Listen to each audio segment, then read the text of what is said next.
many things are there.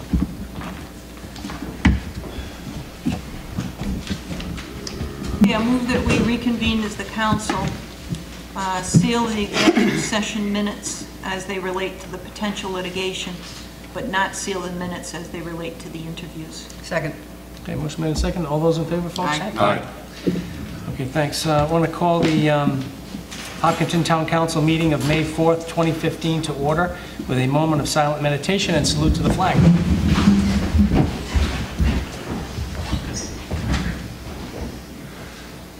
I pledge allegiance to the flag of the United States of America and to the republic for which it stands, one nation, under God, indivisible, with liberty and justice for all. Okay. First item on our agenda is the discussion with Dan Beardsley, Executive Director of the Rhode Island League of Cities and Towns, regarding Roadmap RI. Mr. Beardsley, how are you, sir? Come to the podium. Maybe give us an overview. I think, oh, you got some handouts. Okay. Council had 7, but I gave it to the media. Oh, the media, yeah, they're always getting me a copy. Does anybody need an extra? Nope. All set. Thank you. Dan, if you could, just, give us an overview, I guess, regarding this roadmap. I know that, I think I've sent you an email, and certainly the council's been, at least locally, adverse to that roadmap and how it was unfolded, and we just didn't think we had enough input in the plan itself. So maybe just give an overview, from the League of Cities and Towns from your perspective, please. Sure, I'd be happy to, and I want to thank you, Council President, and the other members of the council for contacting me. I take communications from municipal councils quite seriously, and when I received the communique from the town clerk back on December 16th with regard to the role the League took, as I am a member of the State Planning Council pursuant to Rhode Island law, and I was present on December 12th when the State Planning Council voted unanimously to adopt Roadmap Rhode Island. I know you have a very busy agenda this evening, so I'll try to be as brief as possible. In the letter I received from Ms. Cook Martin last December, I was asked about the lack of information provided to this council by the League prior to my vote on December 11th to support adoption of Roadmap Rhode Island. My candid answer to that question is that Roadmap Rhode Island seemed like just another legislative mandate to come up with another planning guide plan that involved the involvement of state planners, a vast array of public and private entities and private corporations to develop what I thought was just another run-of-the-mill planning document. When Roadmap Rhode Island was first proposed almost 20 months earlier, I spoke to, as I want to do, contrary to most people's thoughts, I am not an expert on every aspect of local government. And when it comes to planning and zoning issues, I rely quite heavily on the Rhode Island chapter of the American Planning Association. I have for years. I think they're an outstanding group of professionals, and what I'll ever know about planning issues and zoning, they've already forgotten, both individually and collectively. So when I contacted the president of the Rhode Island chapter of APA, I was told, Dan, you've seen dozens of these in the past. This is going to be a long process. I really can't tell you much about Roadmap Rhode Island today because it's going to evolve. And indeed, Roadmap Rhode Island did evolve almost on a weekly or monthly basis during the 23 months prior to its adoption by the State Planning Council. Now, I brought along a document that I think presents an excellent chronology of what took place throughout that 20-month process. Now, admittedly, you may have, or residents of the town may have, or take issue with some of the findings or some of the observations that are contained therein. I'm not going to debate those this evening. I'd be more than happy to come back. What I'd like to do is, in response to your query, answer what the league's role in this was, and then make myself available to answer any questions. And feel free to please interrupt me at any time. On page 1, you'll see that the roadmap process was required to be completed pursuant to statute passed by the General Assembly. And these plans are necessary for Rhode Island cities and towns to continue to access millions of grants under the federal government's Community Development Block Grant Program, a process that's been ongoing for close to 40 years. And 32 of 33 Rhode Island eligible communities received these grants in 2014. Next, I'd like to bring your attention to page 6, who was involved in the process. There were 32 representatives on the consortium, 7 state agencies, 9 municipalities, 10 nonprofit organizations, 2 universities, and representatives from different social advisory committees. If I could bring your attention to page, and again, if I'm going too quickly, please stop me. The outreach on page 8. What type of outreach usually takes place when these plans are adopted? There are open work sessions, public forums, open houses, public hearings throughout the state, and then surveys are sent out. Additional outreach took place on page 9. 200 businesses, business leaders, and representatives of organizations, the Rhode Island Foundation, Commerce Rhode Island. Focus groups were held around the state. And if you take a look on page 10, each and every one of the groups listed, and there were approximately 26, participated in the focus groups and the outreach of getting the information out there. You'll see the League of Cities and Towns is listed third from the top on the second column. I gladly provided an opportunity for state planners and city and town planners through the American Planning Association to discuss Roadmap Rhode Island at 2 of the League's last annual conventions in 2013 and 2014, to provide a forum where those in attendance, we have close to 800 city and town officials attend, so they could learn a little bit more about Roadmap Rhode Island at that particular point in time. Again, it was not completed when we had those informational workshops. I'd like to draw your attention to page 12. Municipal input. Council members, planners, zoning boards, and more were included on all the public announcements. 9 municipalities served on the consortium. 8 municipalities received direct technical assistance when asked by state planning officials. Public forums, open houses, and workshops were held in 19 of our state's 39 political subdivisions. Again, they make reference to the League of Cities and Towns annual conference. There were direct forums in city and town hall meeting rooms. And it's important to note that, and this is something else most people don't realize, I'm standing before you as 1/3 of the staff of the League of Cities and Towns. I do not have a large staff. I'm not Grow Smart Rhode Island or the Rhode Island Foundation. So, as I said earlier, I rely upon those with the demonstrated expertise and experience, the planners from around the state.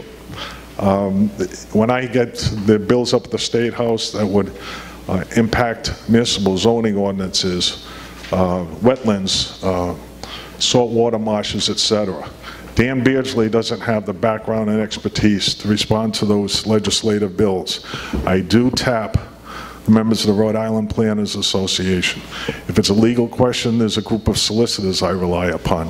So this was the process that was ongoing, and this led to the decision by the State Planning Council, because they were under a mandate by state law to adopt Roadmap Rhode Island by October of 2014. For reasons unbeknownst to me, that vote did not take place in October. It was scheduled to take place in November. And then a week before the vote was scheduled to take place, word got out, and it was in the Providence Journal, that Speaker Mattiello voiced concerns about the timing of the vote, and he respectfully requested that the State Planning Council postpone the vote for 1 month.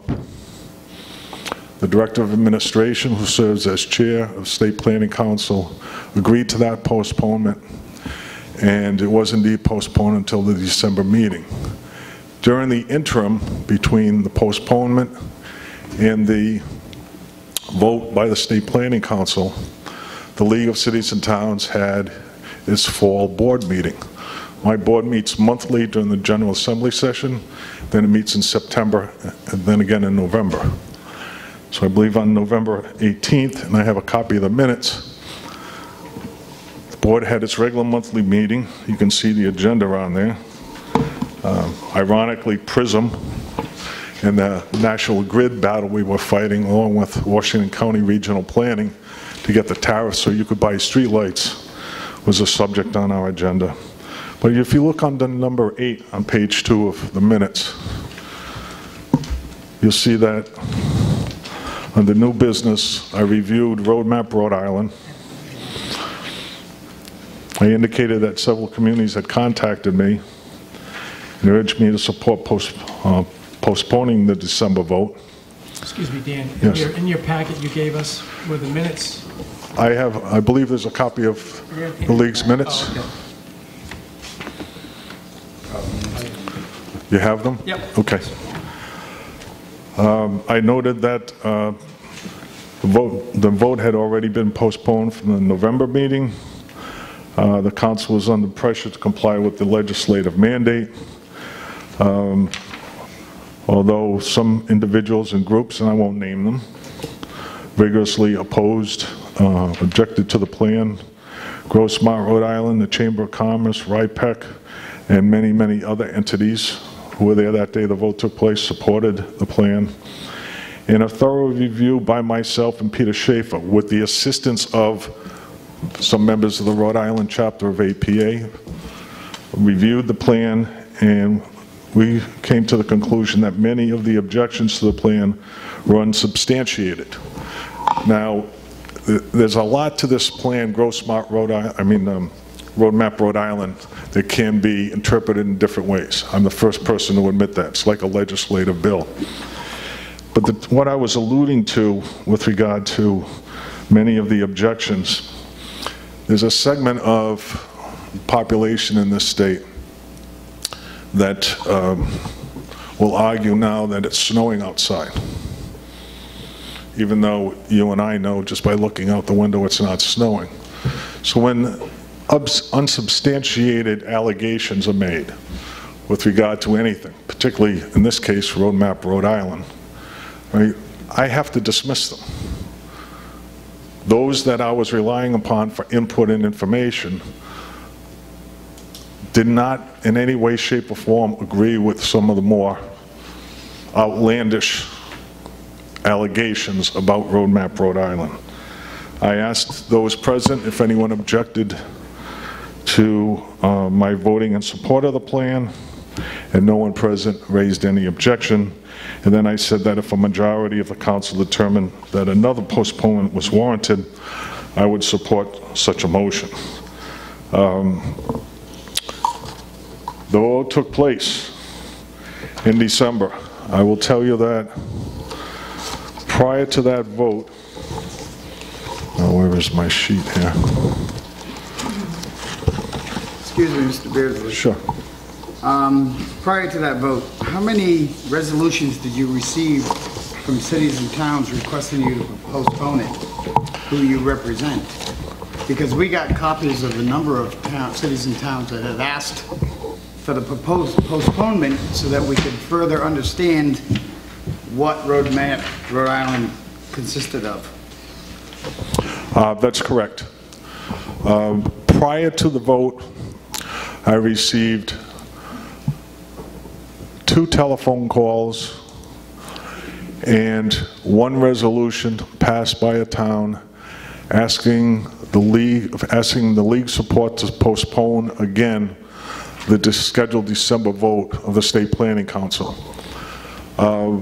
It's my understanding the day the vote took place, and I apologize, I could fax it down to the town manager tomorrow, but the document I received the day we voted indicated that 6 communities, just prior to the vote being taken, objected to the vote taking place, and they asked for more time.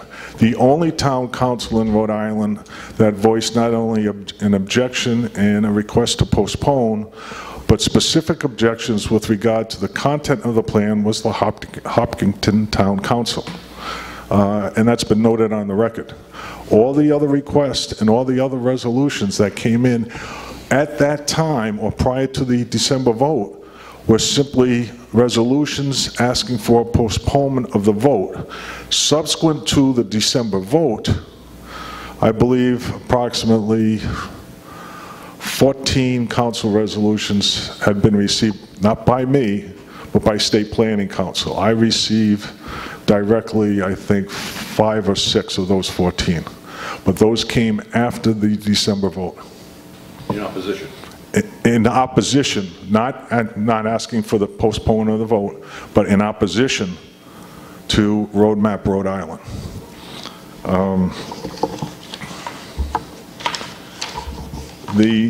Oh, here it is, I'm sorry. I'll name the communities. East Greenwich, Exeter, Foster, Tiverton, Portsmouth,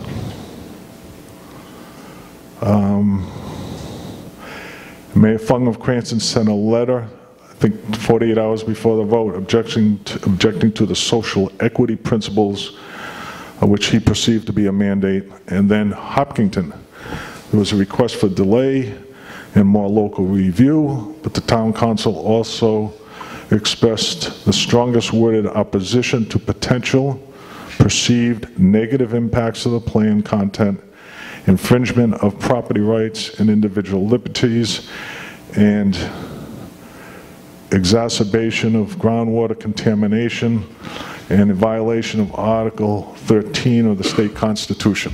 So you were the most specific and most vocally opposed to, based upon specifics, than any council resolution or letter that was received.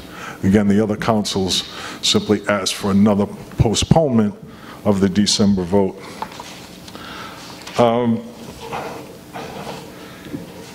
Your clerk also asked me, I'd be happy to respond, about the league's role going forward on any legislation affecting Roadmap Rhode Island.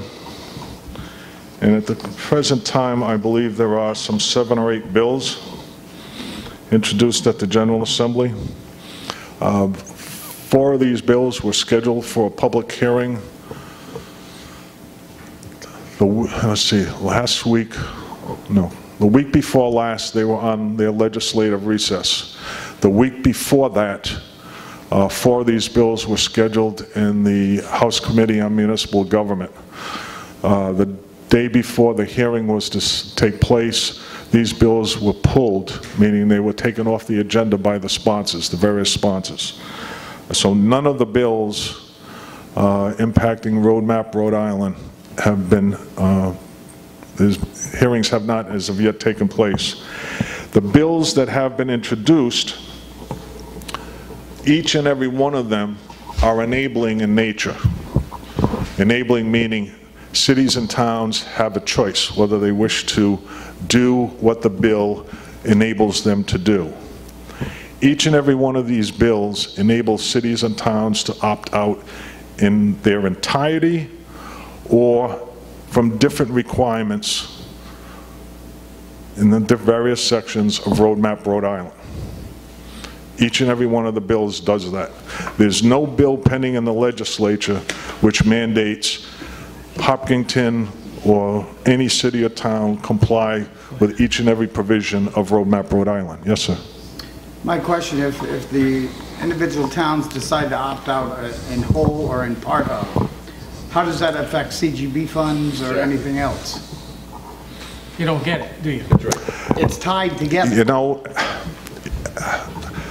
let me say that, again, this is up to the Rhode Island General Assembly.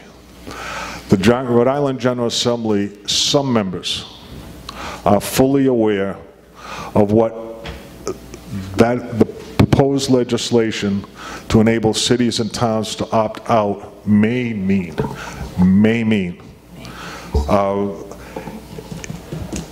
I believe that may be one of the reasons why the bills were pulled from the committee calendar, because there are several people who want to make sure that what passes doesn't place Hopkinton or any other community in a situation where HUD will not allocate much needed CDBG funds. Insofar as the League's position, and this came out in a Go Local Prov blog that comes out of Providence, but my response then is, as my response is to this day, and I've got a copy of the Go Local Prov story in your packet. League of Cities and Towns supports opt-out legislation. Well, needless to say, the reporter, this Kate Nagel, was flabbergasted when I said I would support opt-out legislation. Well, how can you say you support opt-out legislation when less than a month ago you supported the adoption of Roadmap Rhode Island? I said, well, historically, the League of Cities and Towns has supported every piece of enabling legislation that has come down through the Rhode Island General Assembly. And I can tell you in my 42 years there have been a lot of pieces of legislation that I thought a town council would need their head examined if they adopted the opt-out provision of what the General Assembly was proposing. And I could recite a number of examples, and I don't want to offend anybody who's close to public safety employees, but a couple of them had to do with public safety employees in the state. But my point is, the League historically supports enabling legislation. We've never opposed enabling legislation because we believe in a community's right of home rule. And if the legislature determines that it's best to give cities and towns an option rather than a mandate, then we support that. I supported, for example, most recently the legislature, the House anyway, unanimously passed a bill. I know the town manager received many communiques from the League on this. It's called the Occupancy Bill.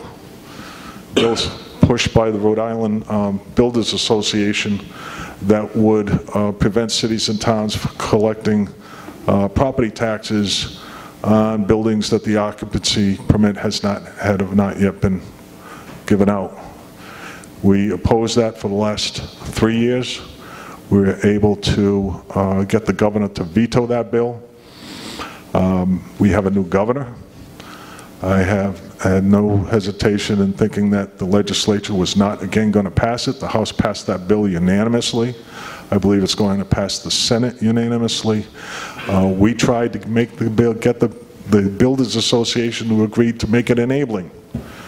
We believe if the town of Hopkinton or the city of Pawtucket or the city of Woonsocket wants to forego the property taxes on those type of buildings to supposedly assist the builders in getting more business, building spec houses, so be it. But we believe that should be a local decision.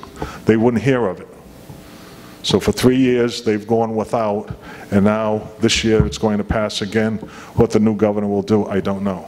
We have a letter we're preparing in hopes that she does veto it, but I'm not overly optimistic that that may take place. Again, one more example.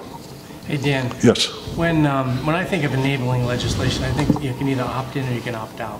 Excuse me? When I think of enabling legislation, it means the city and town can either opt in or opt out without any real consequences. But you know that's not the case, and I guess that's the part that really kind of bugs me. Yeah, you can opt out.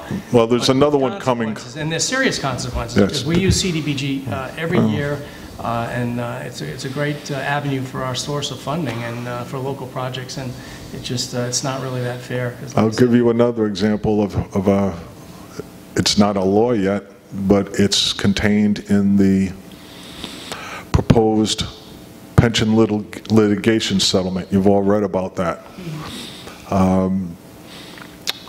The league was not a defendant in that suit, so our role was limited. We assisted all the members of MERS, such as Hopkinton, in securing legal counsel to represent the collective interest of a group of municipalities who were named as defendants.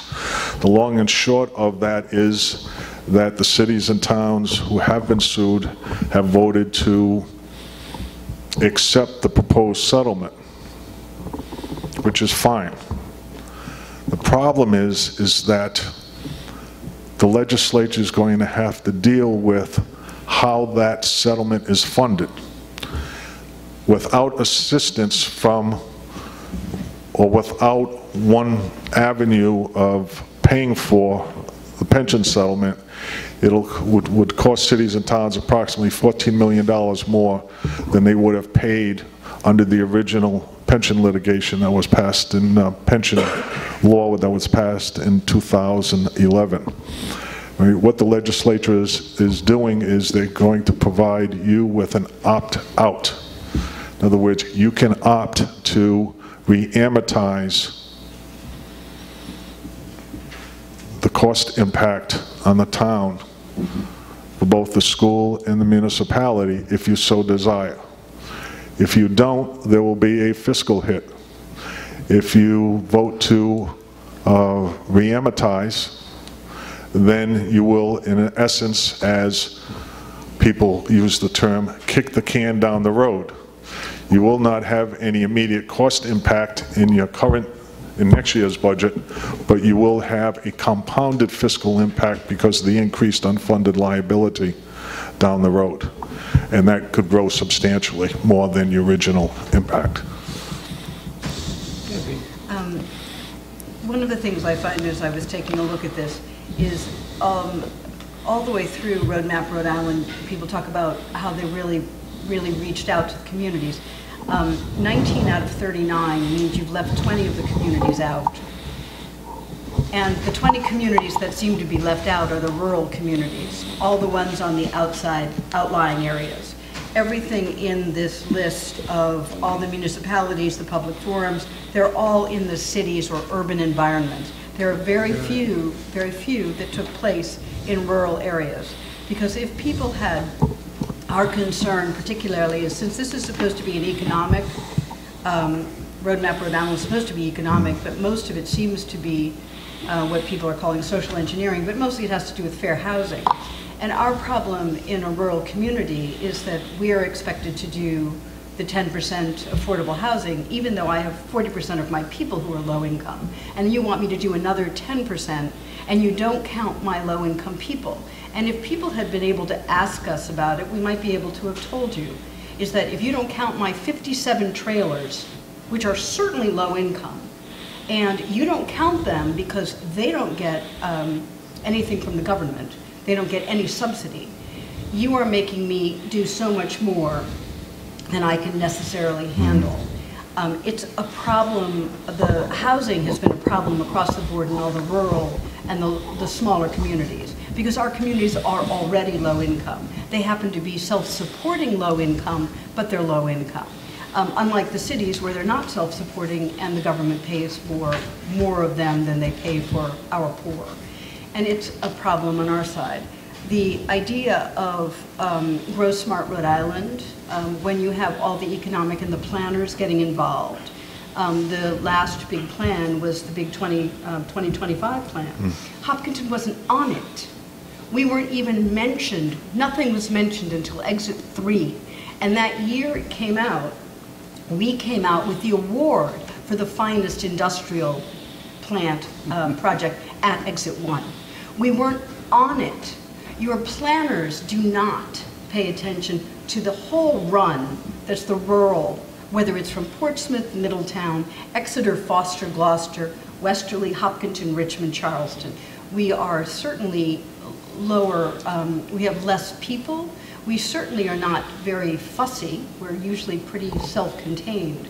But this is what our problem, one of our big problems are with Rhode Island. We know the League of Cities and Towns does a lot for us, and you do it pretty much across the board, but we don't find statewide planning does, and certainly Roadmap Rhode Island does not. And it would be very nice if people would start paying attention to focus groups in areas other than the urban centers. It's a real problem, and I'm sure that something the League of Cities and Towns can actually look at and start discussing. My response to that is, very briefly, we actually testified last week in the Senate Housing and Municipal Government Committee on a bill that was introduced as a sponsor on mobile homes and trailers be counted as affordable housing. Of course, there were 25 advocates for affordable housing that testified in opposition to that legislation, but I'm used to standing alone and being the brown shoes on the tuxedo, so we do what we do. With regard to the forums, I do know there were forums in North Kingstown, South Kingstown, Westerly. How the type of forum that took place, whether those were at the invite of the town or they just scheduled regional, I honestly don't know. I can't respond to that, but I know there were some down in this area because quite frankly, I asked Kevin Flynn about that. But you make a good point. You make a good point. One of the other biggest things that I noticed reading through Roadmap Rhode Island was the census blocks and how that was based on race, not on poverty level or income. And that just does not even strike me as being fair to the issue of low-income housing. So when I saw things like that, it was things like that that I wanted questions on. And that's why I personally called you to ask you to postpone that thing. And I still don't understand why that is put in there. Nor do I. It's more for the demographics of the inner city and stuff. But that would, if it's a one size fits all, that's not going to work for them. Absolutely. I could not agree with you more. So those are oppositions that we were, why we sent such strong opposition to the Roadmap RI, with just individual things such as that we were looking for clarification on. That's why we had asked for a postponement of the vote so we could find out more information concerning that. And you are correct, there was I just figured it out, 27% of the municipalities sent you stuff, resolutions requesting a postponement, out of the 39, out of the 100%. Whether they got there on, you say that they got there after the vote had been taken, and that's a shame, because maybe that would have changed something. You know, one David, I think David has something more, I'm sorry. Yeah. Mr. Beardsley, I just don't know where to start with this thing. First of all, let's start with the 9 municipalities. What's the smallest municipality that was on that group? You know, I'm sure it's going to be Providence. I'm just going to guess. Providence, Central Falls, Woonsocket, Cranston, Norwood, Newport. How far down do we have to go until we hit somebody that's like one of our towns down here that are very small? Sir, I honestly don't know. I was not a member of that consortium. Yeah. The league was not asked to be a member of that consortium. That there are cities that we're talking about. I bet there's not one city that wasn't on this. That may be true. To say that you represent the Rhode Island League of Cities and Towns, it's almost embarrassing, because I don't think you represent the towns, because I think the small towns like Hopkinton are ill-represented by your organization if you don't let us know what's going on with this thing. This thing, I call this, when I first found out about it, I call it a socialist manifesto, and I still think it is. It's horrible. You tell me, let's cut to the chase. You tell me how this roadmap Rhode Island benefits Hopkinton. Where does it benefit Hopkinton? How? Give me one or two examples, that's all I need. I don't think it does. Well, Dave, I don't know that he's going to know all of our local Well- zoning Well, I mean, ordinances. you've read it. Yes, indeed, I have read it. If you voted on it, you must know what you're voting on. I hope you know what you're voting on. I knew that municipalities, those I represent, including my board of directors, had no objection or concerns expressed at the November meeting, right? No other community prior to my board meetings, with all due respect, contacted our offices with regard to their thoughts on any aspect of Roadmap Rhode Island. Could it be because we weren't aware of it? Well, Could it be that nobody notified us, including your organization? Yeah. the League, I will admit, the League of Cities and Towns did not disseminate any information other than a query on a piece of legislation that referenced the ongoing process of creating Roadmap Rhode Island. And I believe that was sometime maybe in September, not even October. But you're correct, because I was told that state planning and the Rhode Island chapter of APA had disseminated a great deal of information to each and every city or town. Now, whether that was forwarded to this council, I can't speak to that. But I do know, I saw examples of what was disseminated by state planning and the Rhode Island chapter of the American Planning Association. I'll let you know where they sent it to this town. And now, I'm not attesting to the veracity of what they sent out, Right. or whether you or I would even agree to what was sent out. All I know is a great deal of information was indeed sent out. So, Mr. Beardsley, let's get back to the question then. How is this going to benefit Hopkinton? How does Roadmap Rhode Island benefit Hopkinton? I One or two examples. think there are dozens of people that would suggest to you that without this roadmap, Hopkinton will be floundering like every other community in Rhode Island, because this provides them a guide plan, right? See, the proponents, the strong opponents, hear me out please, just for a second. The strong proponents of this plan, which I never was, but the strong proponents are just as vocal as the opponents when it comes to that this is a godsend, sir. This is what every community needs. And when, I know, I get the same feeling in the back of my neck when many opponents speak about different things like this. But the fact of the matter is, you have to cut through the rhetoric. And to answer your question specifically, I know that there are people that work for state government right now that firmly believe that the town of Hopkinton and any other town that elects to opt out of Roadmap Rhode Island is going to get a penny in CDBG monies. They believe that, as sure as I'm addressing this council this evening. However, what they don't take into account is the fact that the Rhode Island General Assembly, in my opinion, is not going to stand by and allow communities to be cut off because of their concerns about Roadmap Rhode Island. That's a federal decision. If the feds say, we're not going to give you some money, they're not going to give us any money. I honestly don't think it's entirely a federal decision, because the federal government relies in many ways on different things the state of Rhode Island does. So there's going to be a lot of conferencing between... I think the feds are going to put the screws to us if we opt out. I really do. I think they're going to do that. And Well, that's why we have a solicitor, right? Right, that's right. So- Now, I still get, sure, it's absolutely going to help. If this goes through, it's going to help the urban areas. No doubt about it. I'm sure of it, because I've read most of it.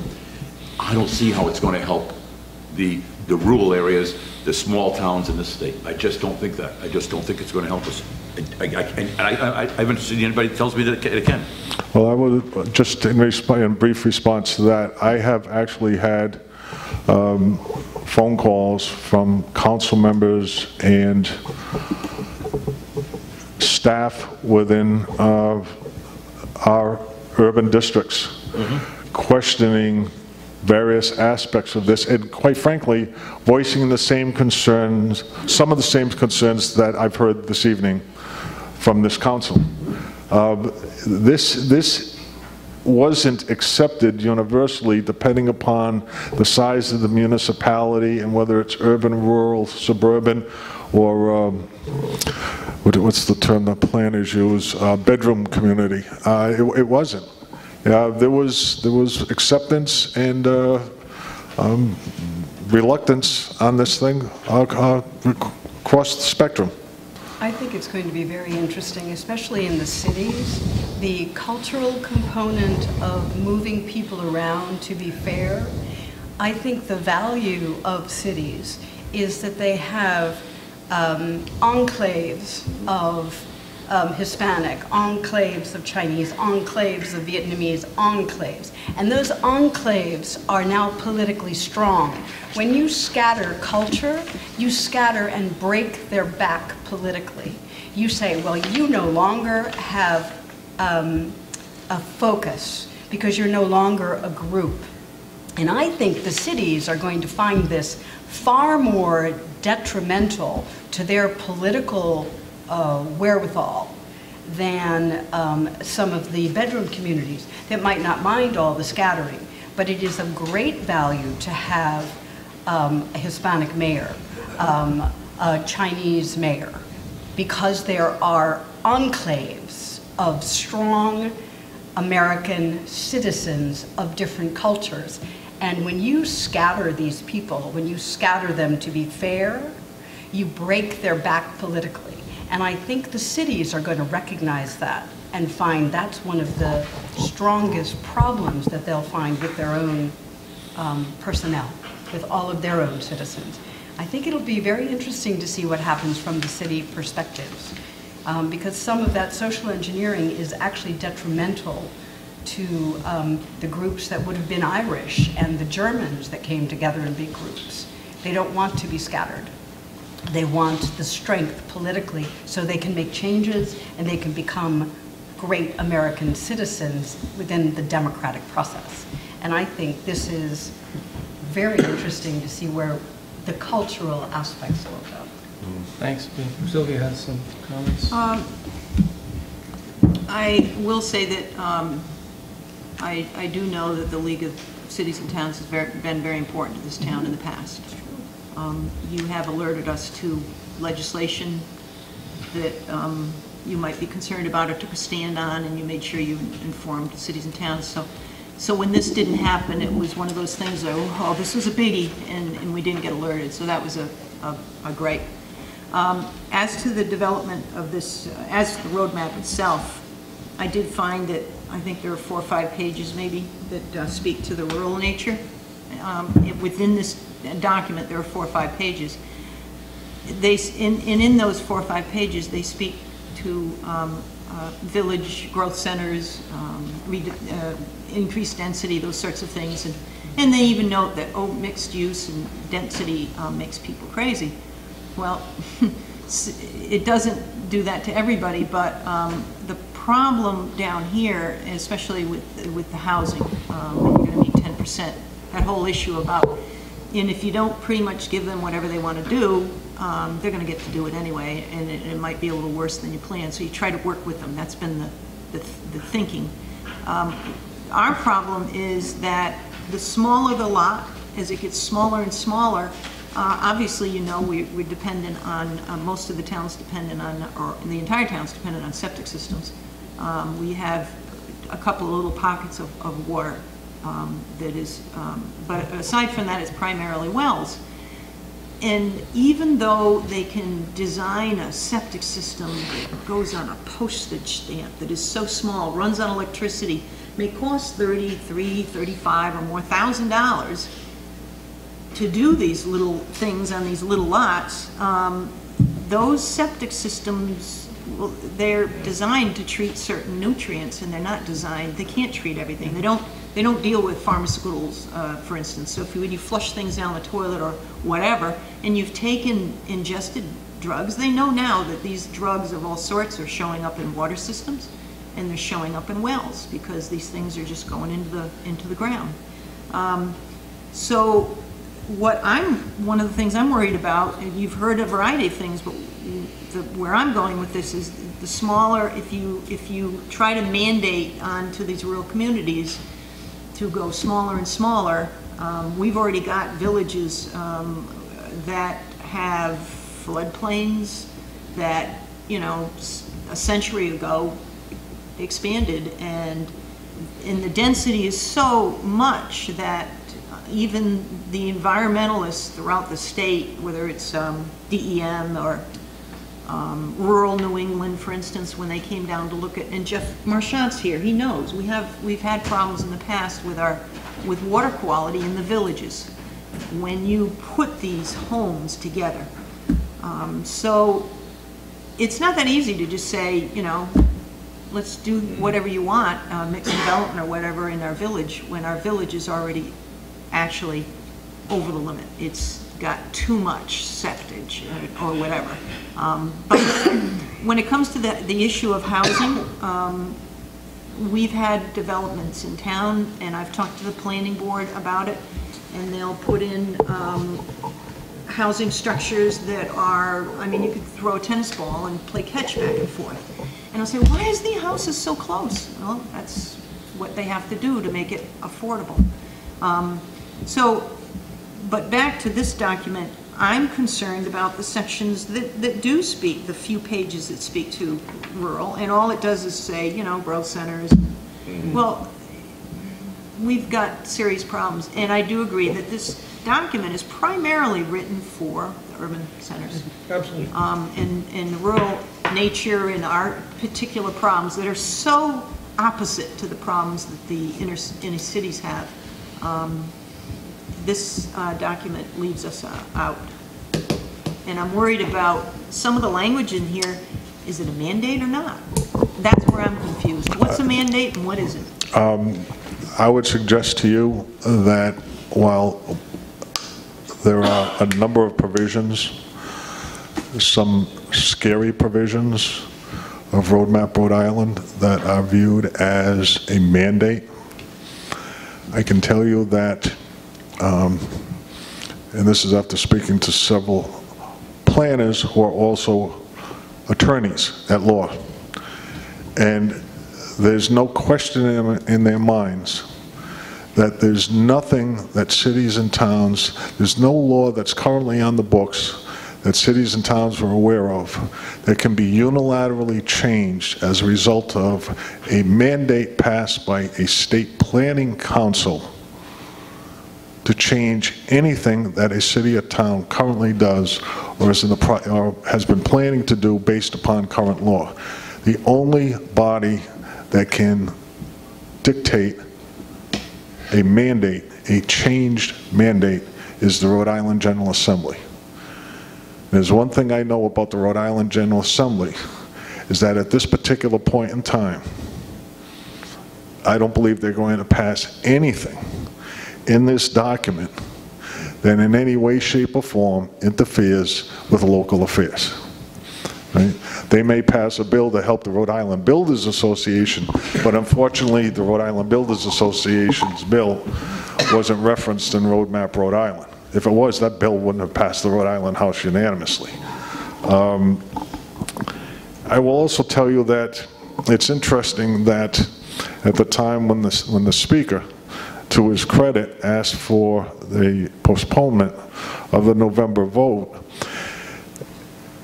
the level of consciousness about Roadmap Rhode Island was coming in trickles from rank and file members who had heard from people like yourselves.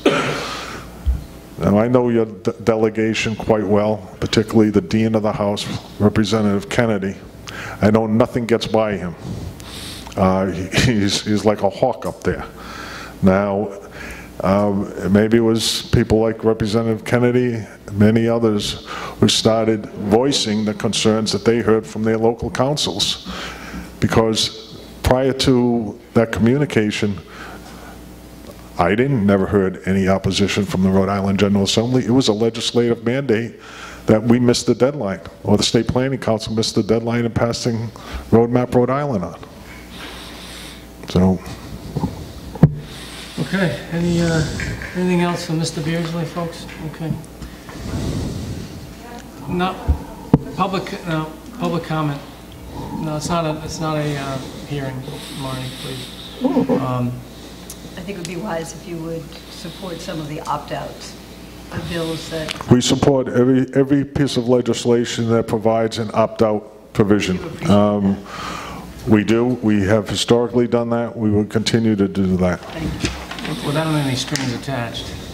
We will make sure, to the best of our ability, that there are no strings attached, unlike the upcoming pension litigation settlement.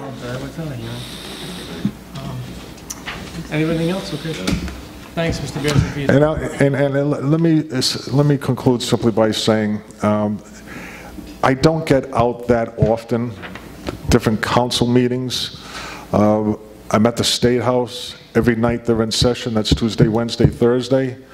I'd be more than happy at any time to come back to your town council and to speak about any other issues. I know you've got PRISM on.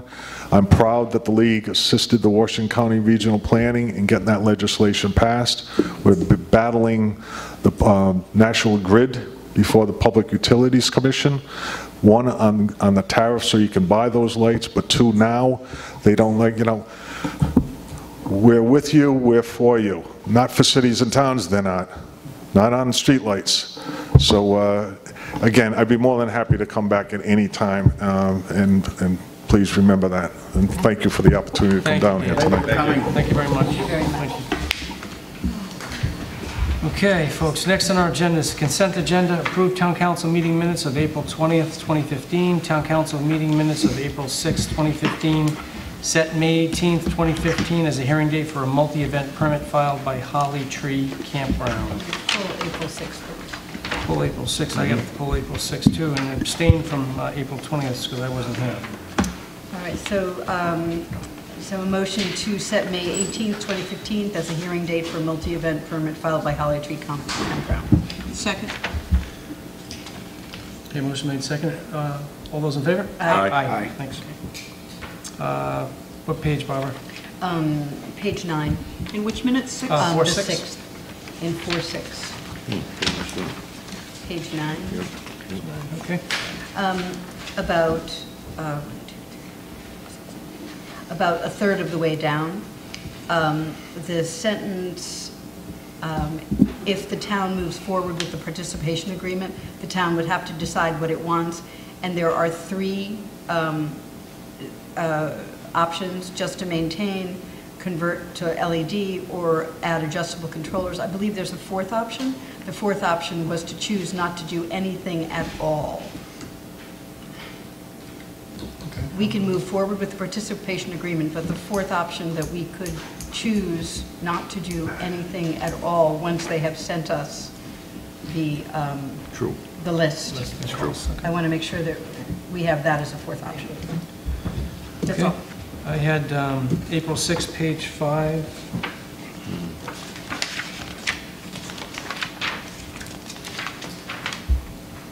Just under my report, there was a consensus to keep the lines of communication open with a joint meeting to remain optional. I guess, you know, coming out of that meeting with Barry was to kind of continue the joint meetings because it seemed like it was a good source of all the towns speaking to each other. So I guess I want to put in there and to continue. That was the consensus, that was to continue the meetings. Yeah, Frank, I've got one. Page 12, we're missing a couple of words, I think. Just before the motion was made, just before that, the line that says Mr. Staskowski stated that where a lot of underground facilities, it should be probably in the state. Yep.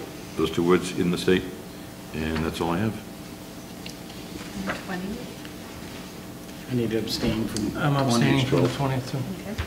All right, approve, motion to approve the town council meeting minutes of April 20th. A second. All those in favor? Aye. Abstain? Aye. Aye. Also to approve the town council meeting minutes of April 6th with changes. A second. Okay, motion made second. All those in favor? Aye. Okay. First public forum. Marty just left. Anyone out there wishing to be heard tonight? Okay. Town Council President Report. I attended the third annual Charahoe Better Health Forum on the impact of marijuana in the community at the Charahoe Middle School, maybe a couple weeks ago. In attendance was the two area chiefs of police from Richmond and ours truly, Dave Palmer. There was a medical doctor from Wood River Health and a recovering addict. I'm not sure where he was from, but it was a good forum. I think we all got a lot of interesting information. I learned a lot, and hopefully they can continue these talks about this marijuana issue going around nationally as well as locally. So that's all I have for that. Next, under Town Manager Report, Bill McGarry. Thank you. During April, after a comprehensive, open, and competitive recruitment and selection process, the town hired Ed Vasquez of Charleston to fill its vacant IT GIS position. Ed began work on April 29th last week and was considered the most experienced in his field and the best fit for the position.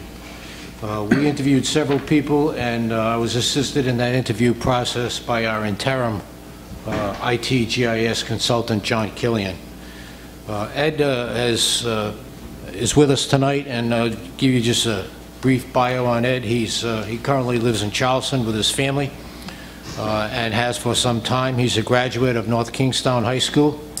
He also received a bachelor's degree in science from Husson University in Bangor, Maine.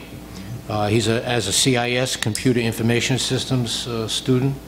He also received a master's degree in business administration from the University of Phoenix, and recently received a certificate of executive development from Bryant University in Smithfield. Ed has a considerable amount of both private and public sector experience. He served for 2 years in Milford, Mass. As a network specialist. He's served for 7 years as a network administrator for a private firm in Cranston, and most recently for a local credit union in Wesley for the last 6 years. Ed is very experienced not only in GIS but especially in IT, which is the area which we really need the most assistance. He's been with us for a week. He's not only very knowledgeable, lives close nearby, but he has a very high level of interpersonal skills. So we'd like to welcome him and have him say words of few. Introduce yourself.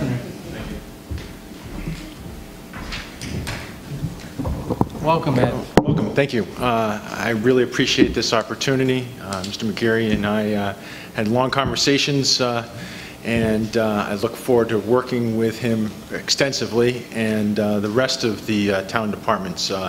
My goal in this whole thing is to, first of all, be here for quite some time. I don't expect to be leaving shortly at all. After my short 4 days here on the job, there really is a need for some IT infrastructure improvements. I plan to be going through each one of those and writing up an extensive report, probably not too distant future, to see where we can go from there and help the town of Hopkinton move forward, and also help the police department in any needs they need to go forward as well. So, anybody have any questions for Ed? Comments? Or? No, I'm thrilled. You're going to bring us up to the 21st century almost. I hope so. Yes. Welcome aboard. Yes, and in the future, you will definitely have a better camera than what's out there. That is That was a donation. That I know, and I've heard that, and that's great. But hopefully, we'll be able to get that up in no time here in the short distant future and be able to move those right onto the website in probably a 24-hour turnaround. That's what I'm hoping for. So, all right. So, thank you very much. Thank you, Ed. Good luck, and we will see you soon. Thank you very much. Thank you. Excellent, excellent. Make us all look better, right? Yeah. We've been busy lately. We also hired a new Hopkinton water manager. This is another interim hire for 3 months. As the council well knows, that our past water manager, Ron Richard, had resigned. So we hired Leon Millis, who's also the Richmond water manager. He's got a tremendous amount of institutional knowledge. We worked very closely with him on the meter pit, and he's going to be with us for at least the next 3 months to carry us over, because those meters have to be read right after the 1st of July, right after the fiscal year. So he signed an independent contractor's agreement with the town, so we locked him in for those 3 months. With respect to the requests for proposals, I listed 4 on the agenda. I'll go through them just very briefly. Uniform rental and cleaning. The bid award is the next council meeting, May 18th. That's for DPW employees. Chip sealing, that's a huge RFP. We are also going to open up that, award that bid on May 18th, the next council meeting. Those bids are going to be open by the town clerk's office this Friday. The third one is the milling reconstruction and pavement overlay of 5 roads in town. That's one colossal project in excess of $1 million, and that has already gone out to bid.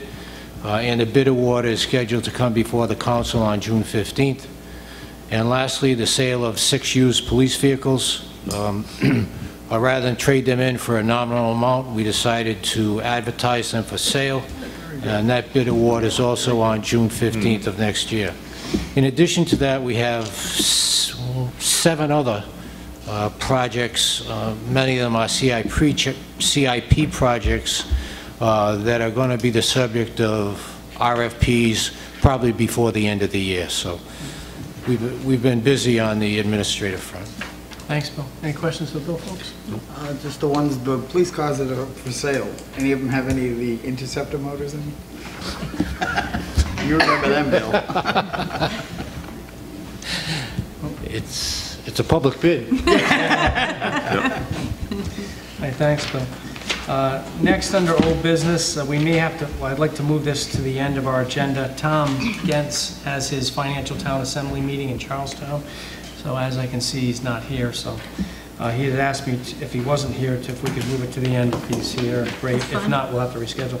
So I want to discuss, consider, and act upon a request to join PRISM by signing a participation agreement and prepare a preliminary street lights plan showing the town's options and projected savings for a one-time fee of $534. Move that to the end. Next, under old business, discuss, consider, and act upon the proposed staffing of a previously established waterline committee to update and revise all aspects of the town's water distribution system. Bill. Thank you. On April 6th, the Town Council created and established a Town of Hopkinton Waterline Review Committee. The next step would be to staff this committee.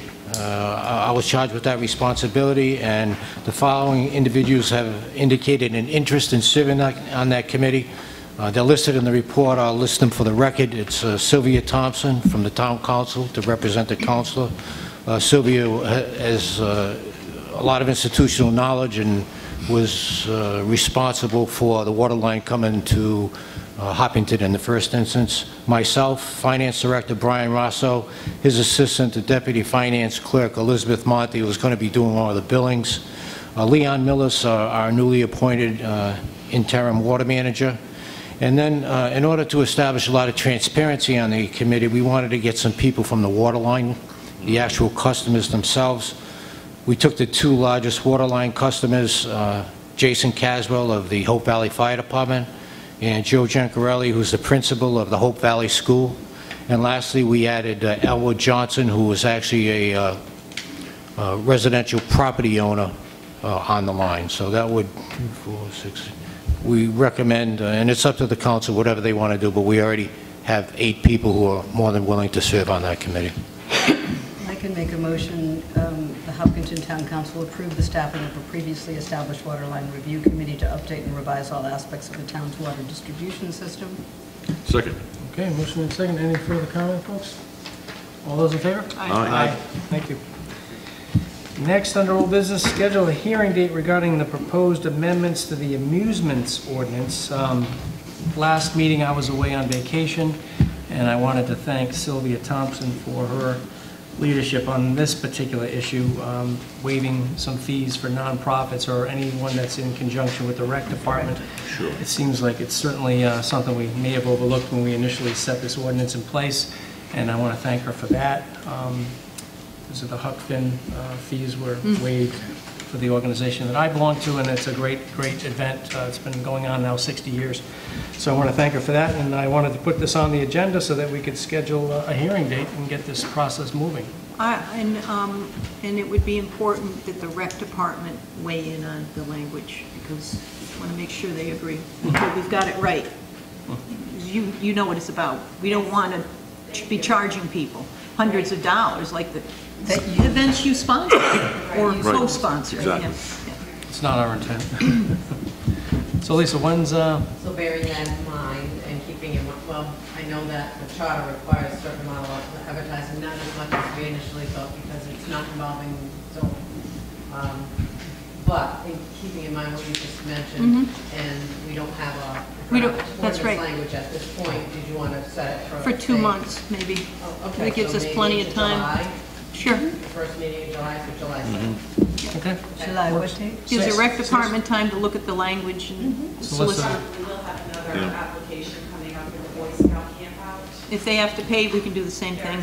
Give it back to them. Great. Can I just say something? Sure. I'd still like to be notified, the council, as far as the council goes, notified of these events, just so we can... Oh, of course. Oh, yeah, no. Nothing else is going to change, Yeah. right? Just the fee Yeah, for the good, okay. folks that are sponsored by the rec department. And Just so we know about nonprofits, it. right? Okay, sure. Okay, so 7-6, Lisa? Yes. Okay, great.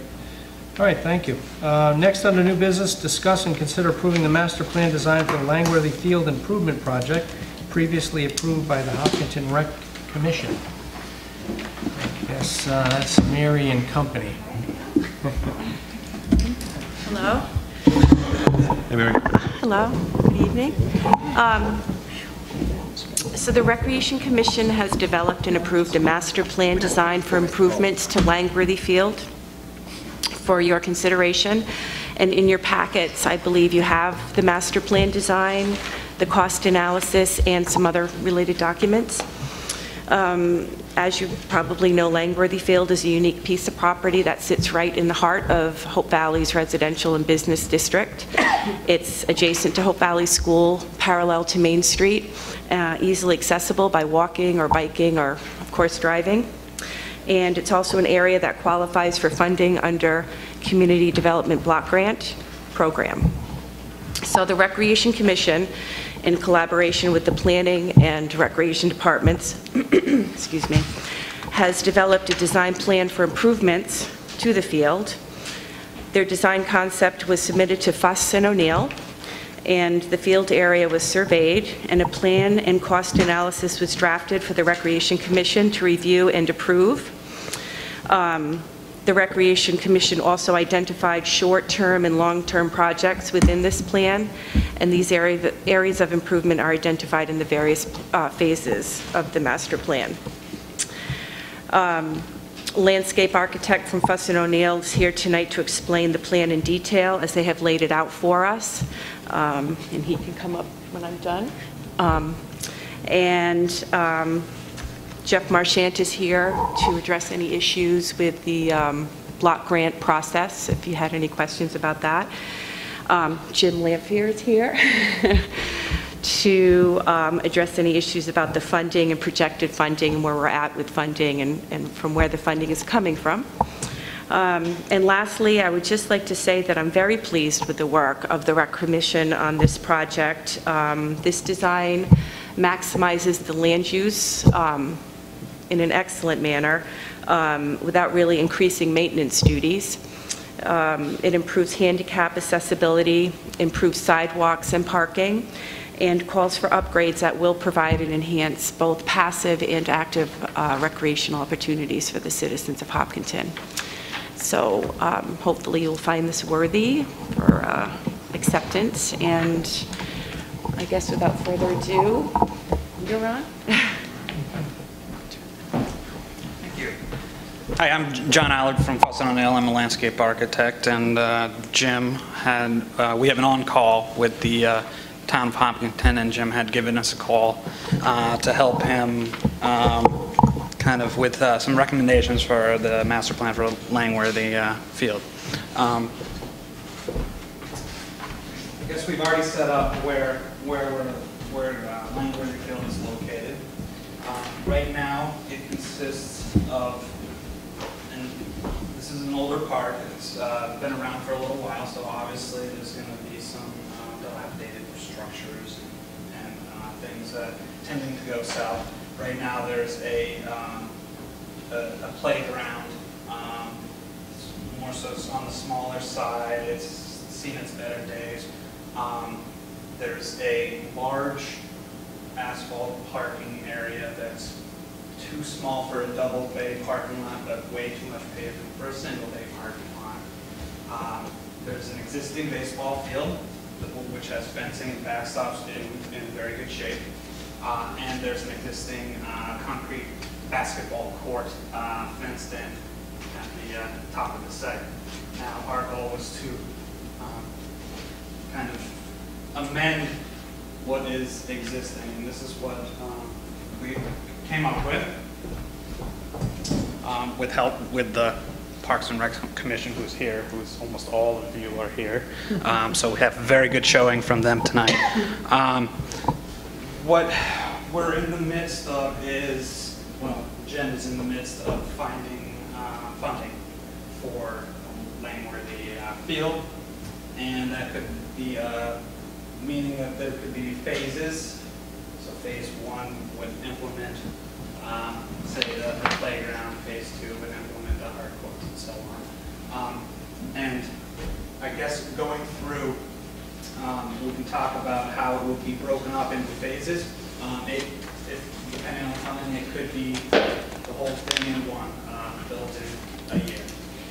So within phase 1, what we would be proposing is a kindergarten through 6th playground area, which is right off of Lakeside Drive, with accompanying a walking path that circulates the entire park. There's an outer loop that's a third of a mile, so walking around it 3 times would be a mile. There's an inner loop that's about a fifth of a mile, walking around 5 times would be a mile. So there's recreation being developed here.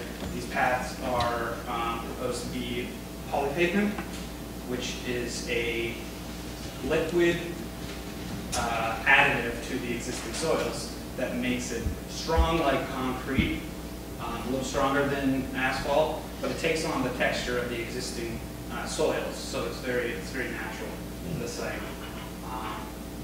And also with the, in phase 1 would be resurfacing of the hard courts and basketball hoops, also restriping to a multi-sport court. That could include tennis as well. And moving on to phase 2. Phase 2, we see a stamped concrete patio implemented. Stamped concrete is not pavement. I thought it was pavement. the tot lot. What's that? Phase 2 says the tot lot? Yeah, and associated with the stamped concrete plaza there. So phase 3 is the... Yeah, so I know, phase that's 2 would be this stamped concrete area minus the pavilion and associated tot lots. I see. So what is nice about this plan is that you have a centralized location for parents or people to gather and still be able to watch their children play. And the top lot will be completely fenced in. And sitting areas within the tot lot and outside of the tot lot as well. And then phase 3, I'm sorry, would then bring the pavilion in with the updated parking area as well. Parking area, like I said before, is very, along Lakeside Drive, there's a lot of asphalt there. It's too small to make it a double bay parking with an aisle going through.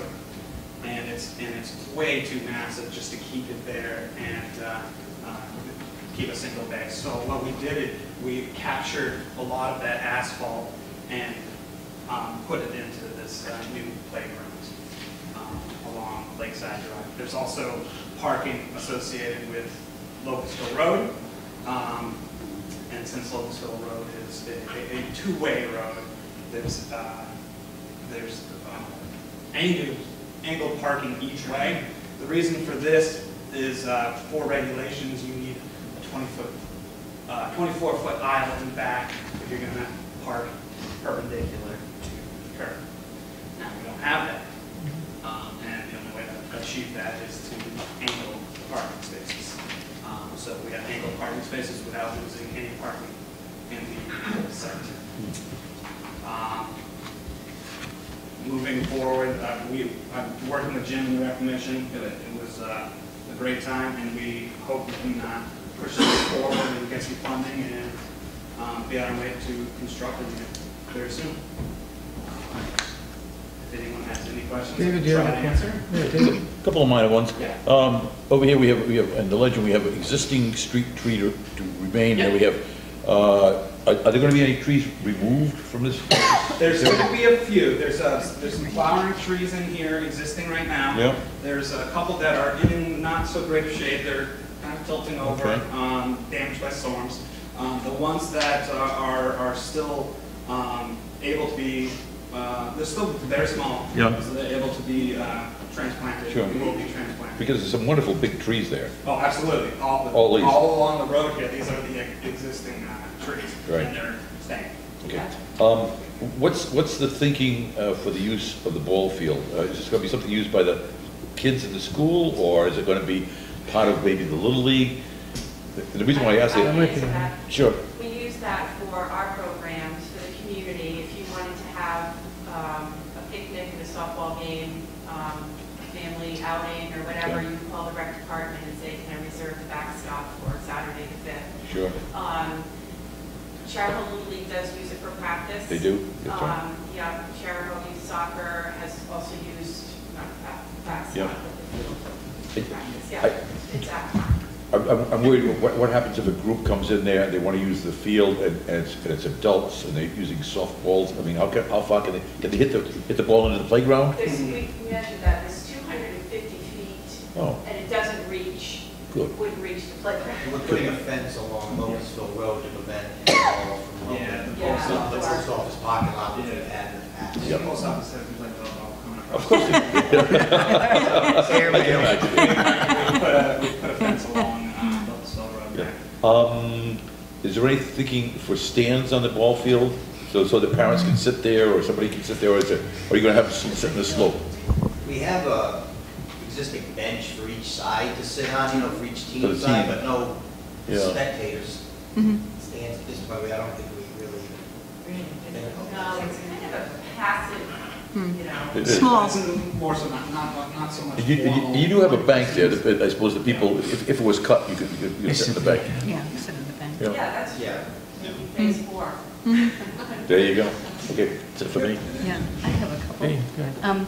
The safety mulch surfacing, Yeah. is that like a rubber mulch? Yeah, it's a rubberized mulch. It helps in fall protection. Sure. And it does need to be replaced every 7 or 8 years. The fibers and stuff within the wear down Okay. and do get. And what is the, it's a multi-use, what are the different multi-uses?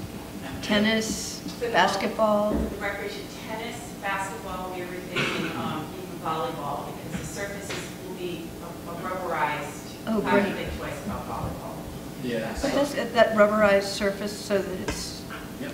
Yeah, so right now, I believe it's concrete. It's concrete. And that's what good. what we would do is we would... That's what it was, yeah. Yeah. Yeah, and what we would do is we would come in and fill in the cracks and prep it to spray on the rubberized surfacing. And on top of that rubberized surfacing would be the stripes and stuff for a multi-court. Yep.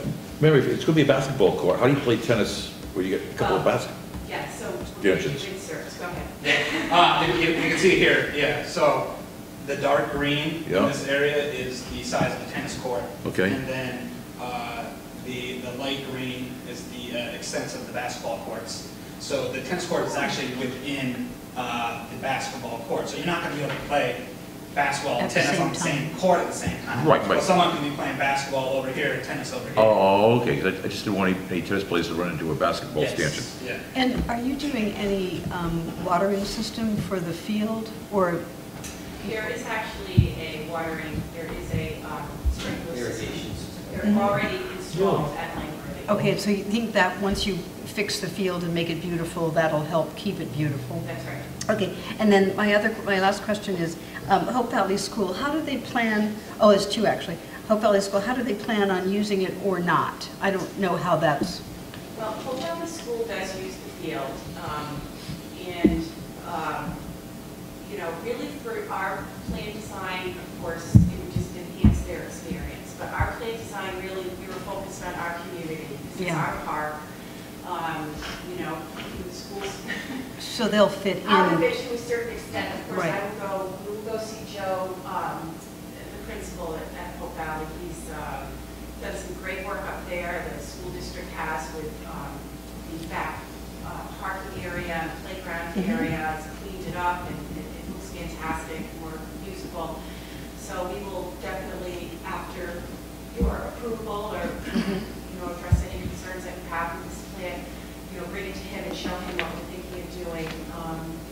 There's a few maybe issues we might have to talk about with the lease that the school had, that we have in place with the school right now, in terms of future phase for the walking path. But that's Right, because I know the children, sometimes she sends them down to run around Yes. in a circle or something. Probably reasonable, use all your Burn energy. the energy out, You know, that's right. get the energy out. But I'm sure you'll work that out, and you're going to work something out with Hope Valley, but it's pretty much established for the community and with the somewhat addition to the school. right, and these are our children. Sure. So, you know. Oh, no, absolutely. And then the other thing I really wanted to thank you was the steps, is really putting those granite, because I love those granite steps. I'm glad you're going to put those back in. And I apologize for not mentioning that. And I mean, that's really important, because Yeah. those have been there for, I mean, Sylvia probably knows Georgia put how them there. long. Yeah. Georgia, you dug them up somewhere. They're fabulous. Something to do with 95. I have Yeah. I've forgotten the story. Right, Yeah, those are and, our phase one. right, exactly, and then the rail, Resetting them and the rail? yeah, and adding a rail to it because once we touch it, it's not to code right now. Oh, no It has kidding. a handrail on one side and needs a handrail on both sides. And if we touch it, we have to go in and add a handrail. But I'm really glad you're keeping those. I thought that was fabulous. Thank you. Is this going to affect any of the, because I've done it, sliding down the hill? You laugh, but it's Yeah, we made sure. very popular. It was brought up in one of our meetings that we had a couple of trees lining out here and people were worried about sledding into trees on the downhill side of the hill. So it was discussed and yes, it's safe for sledding. Great. Sylvia, Tom, any questions? I just have to commend the rec department and the commission for jumping on this. Absolutely. When I talked to you, it seems like a year ago, but maybe it was a little longer, when I called you up and said, Georgia, you called me. Yeah. And she told me that Cheraho's putting in their budget money to do this, to renovate this area. And she's like, wait a minute, that's our area. So I called you and I said, why don't you guys, you know, deal with it? And you did. Just like, it seems like just like that, but I'm sure it took a while. But I do want to commend you. I think it's beautiful, and Fuskin O'Neill's done a good job here. And they're working with the lack of money and knowing that piece by piece we'll get some grant money in and we'll finish. So thank you very much, all of you. Thanks. Tom? The whole thing looks great, and I think it's about time that we did something up there. Something that you had stated, you were gonna reclaim the asphalt and put it in the playground area? No, I'm sorry, I meant not reclaim it, get rid of it. Okay, all right. Get rid of it and replace it with the... Oh, okay, so you're moving, A portion of the playground is going to be on what was the okay. asphalt parking lot, because there's just a tremendous... yeah, I was thinking, I said, man, he can't be in there, they're gonna put asphalt where the slide is. Yeah, no, Okay. those two areas in the playgrounds are going to be filled with safety mulch. Good. Just so Looks you know. fantastic. I mean, I wish we could just do the whole thing in one shot. That would- It's true, we could. No, I can't. Yes, sir. Just so you know that, when as soon as the sun comes out on Granville's Field, you got those little basketball courts going. People are there all the time. And those basketball courts will be the only other open basketball courts between here and almost South Kingston. Wow. They used to have some in Hope Valley, the Little League field, and then when the Child Athletic Association came in and put that small field next, That's right. took out those basketball courts. Wow. Just keep that in mind. And they're used, so we're confident they'll be used. Sure. How do you get the nets for the tennis? You buy them. Well, no, I know, but you have to bring them, no, do you bring them, do you have to bring them and put them up? Or your own personal nets, or, No. is there something in a shed? Well, first of all, that space, and we're going to Real. define that a little, as when we get to that phase. That space is actually the size of 2 tennis courts. I think it's over, if I remember correctly, when we poured that concrete all those years ago, over 13,000 square feet. Yeah. So we're going to tweak that, so, you could have asked, depends on how we do it. Yeah, so what typically happens is there'll be, I want to say, metal covering the holes of where the tennis poles will be. And those will be kept when they're not in use in a maintenance shed somewhere where someone who, where someone who has access to the key would be able to go and retrieve it and set it up. So it's not always set up, but there's a way to set it up. And this is what we do when we go into schools. If we're running volleyball, volleyball and basketball are in the same gym, so everyone clears out for basketball, we go into the equipment shed, we drag out the pole, we stick it in the inserts, put up the net. And so it'll be a little bit of fitting and scheduling, but this is what we do. But it's close by, the shed's close by, so if Right down someone the knows hill. what they're doing, they can. Yeah. I just had a quick question for Mary. I saw in the plan, like this, I know I'm getting ahead of myself, but it said future phases. Like, what do you folks envision for those? I think there was 2 particular future phases. One was on the right and the left. I don't know why, I'm most excited about this walking path. Right Yeah. now, in phase 1, it goes like this. The future phase brings it up all the way to the top of the piece of property, around the court area, down, and then loops onto this area, which technically is school property, but it's, I don't know if you can visualize, it's just like a bunch of trees and Brush, yeah. so that's, extends the distance of the walking path, and you've got a wicked hill, coming down, so it's a really great walking path. But we've got this little tiny piece here that we have, we're investigating, just kind of crosses over into this little wooded area, which we think is our property, we're not sure. We're investigating it. It's honestly, it's Just a sliver. Yeah. such a sliver. And then this area here, like I said, we would just need to talk to the school, Get permission. talk about the lease. Bill had pulled the lease for me, but it's the future lease, so that's basically what was. And I should add too that the paths are all handicap accessible, 5% or less. And that's a reason why it kind of does that little curly Q through the woods on this side on the school property, is to get the length so that we can have a 5% grade all the way down so that it can be navigated. How often do they practice there? Cheryl Lindley, Yeah. every night. So how are you going to work that out with them? I'll just tell them that they can't. Okay. We have a lot of space at Cranwell, they have a lot of All right. places. You know, it depends on, you know, if we find that more people in the community, you know, residents in the community want to do as it's developed and improved, want to use it more, then that's what's going to happen. It's sort of like the, you know, whatever Okay. the residents are telling us. Moving target. Wow, yeah. Yeah. Okay. All right. And each phase is designed to better the field, so if we ran out of money after phase one, it's only an improvement to the field because Right. we need 8 holes Mhm. in phase two, and then phase two will Yeah. improve on that. Nice. Yeah. Okay, great. I just had a only question for Jeff. If, Mr. Marshall, how are you? You just give it. Just wake up from a nap. Can you just give us an overview from your end on the CDBG money, what town funds might be needed, if you give an overview on Well, the... Jim has it figured out pretty good. We got $10,000 in CDBG to get this far, along with some DEM recreation money. There's, what's the number, 98 or 102 this year in Langworthy CDBG? 98. Okay.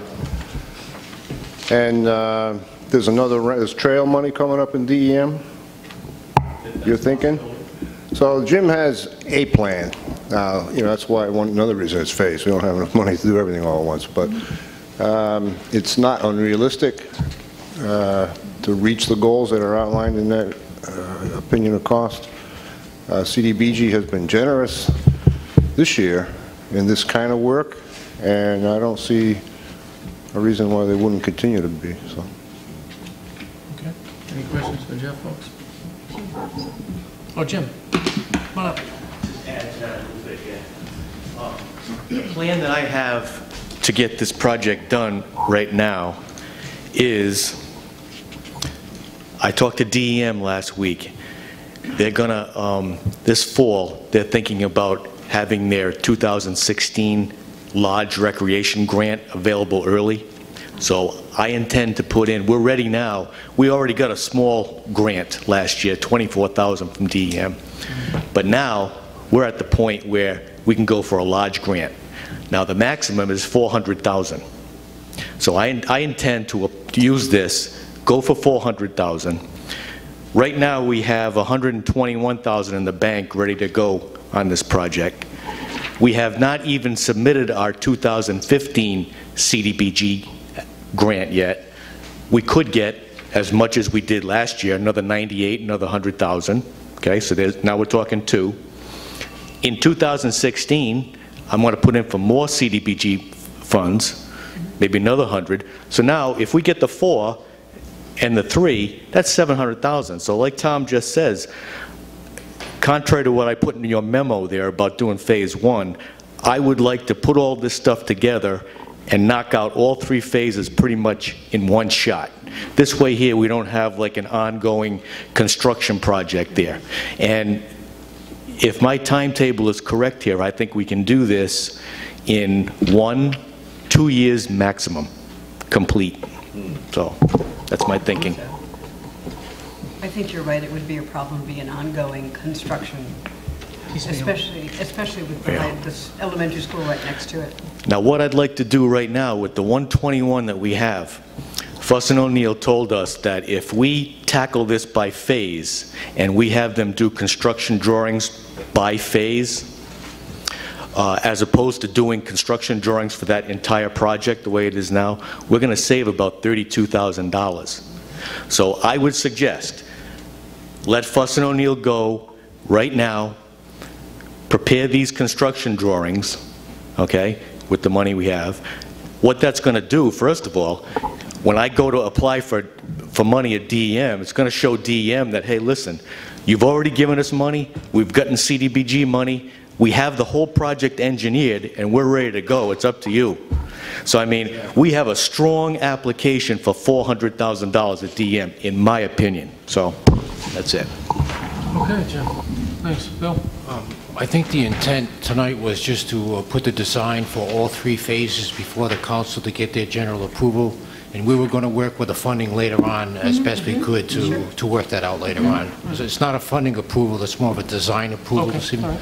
Motion now? Please. Move that we approve the master plan design for the Langley Field Improvement Project as recommended by the Rec Department. Second. Okay, motion made and second. Any further discussion, folks? All those in favor? Aye. Aye. Great. Good job. Thank you.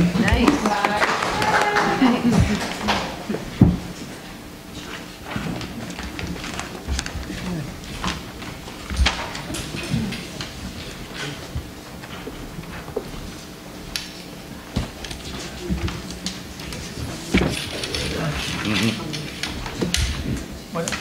The tax bill? The tax bill? Somebody's not coming? Oh. These guys. Oh. She said that tax bill was for this one. See you, Jeff. What? Go to the tax show. That's a problem. Okay. Interesting. Oh, boy. Pay the bills. Okay, next on our agenda, folks, is to discuss and consider a request for a renewable energy solar system property tax exemption filed by Abhi Parmar for Altus Power America, 102 Greenwich Avenue, 3rd floor, Greenwich, Connecticut, 06830, regarding property identified as Assessors Plat 28, Lot 22, owned by Bank Street Holding, LLC, P.O. Box 480, Hope Valley, Rhode Island. Why don't you guys introduce yourselves? And well, first of all, everybody left as soon as we got up here, so we tend to, empty the houses out as soon as we go in here. My name is Tony Savino. I'm one of the managing partners of Altus Power America. I'm here with Abhi Parmar. I think he's been in conversation with you guys. And then Walt Maila is the owner of Megawatts, which is a Rhode Island-based solar installer. Altus Power America was founded about 7 years ago. We are a clean energy fund. So we do an assortment of things, but in general, we own long-term solar arrays. So right now we own solar projects, 4 of which are actually in Rhode Island. We own, I believe, 6 in Massachusetts. We're in Maryland, we're in Delaware, we're in New York, we're in New Jersey, we're in Connecticut. So we develop sometimes ourselves, build sometimes ourselves, but always own long-term. Sometimes we work with local developers like Walt, who will find properties, kind of bake the whole deal up, get all of the approvals in place, and then we step in and we fund the project, basically. Even though I think solar and renewable stuff has really taken a life of its own on, and it's really moved forward over the last 6 or 7 years that we've been involved with the industry, it's still a very challenging economic play. And the only reason it works is really a full collaboration between private sector, which is what we represent, the federal sector through their tax credits and depreciation, through the state programs, and they're very diverse depending on what state you work in, and finally, local government. I mean, if we don't have the support of the local towns, then it doesn't work. All 4 kind of legs need to keep the table up. Our model for going into small towns is to really try to find sites that have no other real value long-term for development. If we were here in front of you guys on a project that had the ability to become a commercial sector or even a single-family residence, then our argument gets a little bit weak, right? I mean, you should look to me and say, wait a minute, as you said earlier today, what's in it for us? Why would we give up the potential for another tax base? And we don't really have a good answer. We could tell you, well, we should all do something positive on the renewable energy front, but in the end, it's your guys' jobs to get the budgets balanced every year. So we understand that. So we don't look for properties that have any kind of long-term development. We look at properties that either, and sand, quarries and such, tend to be a good property we look at, because if they've already been kind of you know, the topography is pretty much now make it a moot point to really develop anything in there. So that's always been our model, to find those, so that when we come in front of you guys and say, hey, by the way, can you cut us a break? It's not really anything that you're giving up. It's basically a site that you're not going to get any kind of future tax breaks on. And what I think we do add to the town, along with, I think, bringing, you know, a good space in the renewable energy, we try to work with the towns. We try to look at your needs too, from the renewable point. But we really try to get clear that you guys are find that the renewable space is important and that you support it. And more importantly too, I think that we take away some of the risk that you have on marginal properties, because what we find on a lot of the marginal properties that we look at is that they tend to be in some kind of financial hot water, whether it's back taxes that are still owed on it, or there's structures on it that have basically been abandoned,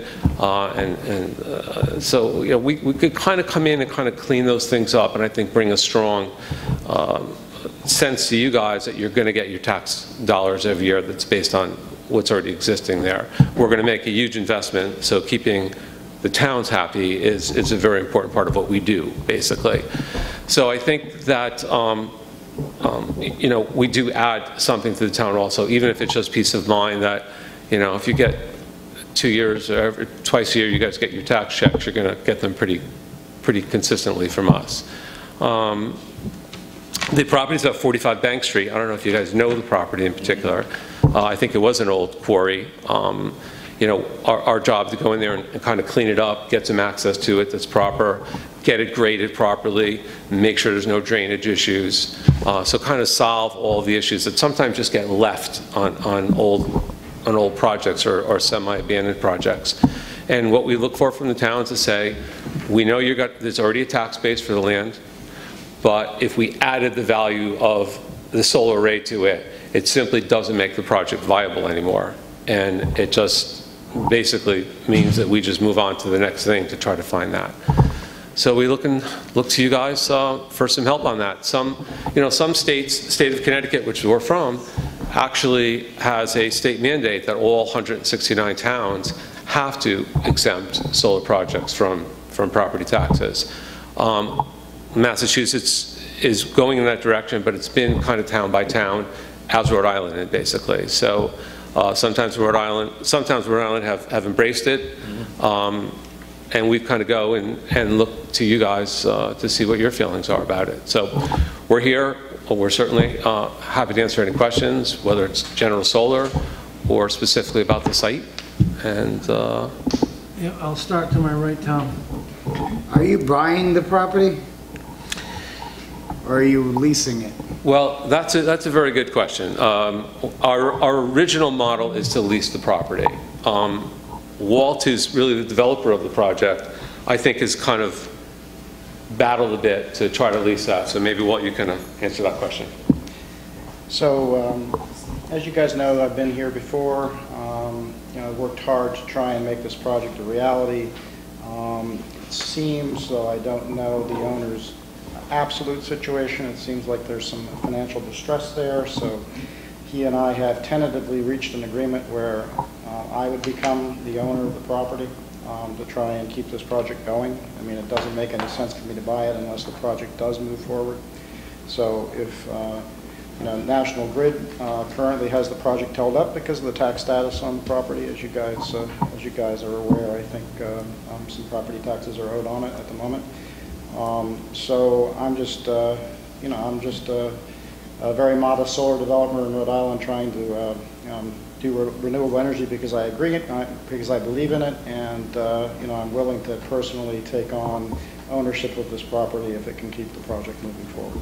So it's basically okay. So your intent is to purchase the property if you're going to put the solar array in there. Yes, sir. Okay. So that means you would be responsible for the property taxes, and you're looking for the abatement on the solar tangibles. Tangibles. Thank you, David.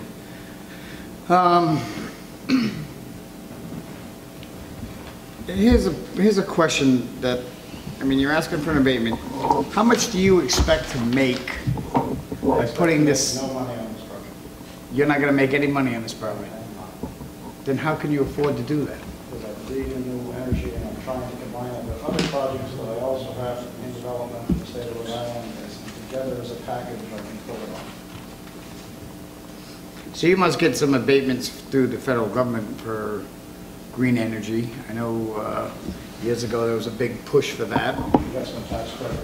But that's the benefit. Yeah, so how this works is that Walt in this case, and I think it's gotten a little more, he's a little bit more involved than he normally would be because he's thinking about buying the property.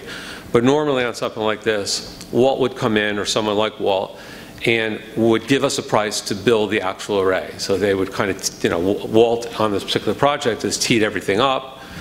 We buy the deal from Walt, basically. Walt would actually, if he buys the property, would then act as our landlord. So then we would have an agreement with Walt to lease the property. If Walt wasn't buying it, we would have some kind of a lease agreement with the existing property owner right now. So Walt basically is acting as a general contractor, you know, on this particular project. This particular project has a lot of challenges financially. And what Walt has done is he's packaged several projects to us. So we're going to buy not only this project from Walt, but 3 to 5 other projects from Walt. So Walt is doing the old magic trick of kind of losing a little bit here, but making a little bit on the next project, basically. So that's kind of where he is. Okay, so you buy it, you're paying him to lease it. How much are you making? So we basically show returns to our investors. So let me tell you how we get all of our money, because I think you hit on a few things. So when we buy this from Walt, and we're buying it basically at a retail cost, whatever that number is, then we're able to take advantage of tax credits. There's a 30% federal tax credit that's in play until the end of 2016. We're able to take advantage of accelerated depreciation, which is part of the federal ITC. So we have to take all that off the table. And then we show returns back to our investors who invest all their money into these kinds of projects of somewhere around 8%. So we basically put our money out, and we look to make about an 8% return on our money, basically, which goes back to our investors. Okay, what's the life expectancy of these solar arrays? So most solar arrays there's an assortment of components to the solar array. So the component that everybody knows about is what we would call a panel or modules. Those are the things that you really see. Those have a warranty to them of about 25 years. There are modules that are in play for over 40 years right now. Even though the solar space is still relatively new, it goes back a long, long time. And there were times in history back in the mid-70s when solar really took on a big life, and then it kind of went down from there. But the modules themselves have a 25-year warranty, and I think can last 40 years. There are other components within there that have 15 and 20-year components that are built into our models to be replaced. Okay, now I guess the biggest thing that concerns me is, as you've already stated, you're the private sector. And for us to give you a tax abatement for the life of this thing, kind of, because we don't give other private citizens tax abatements. That's the only thing that's a little tough.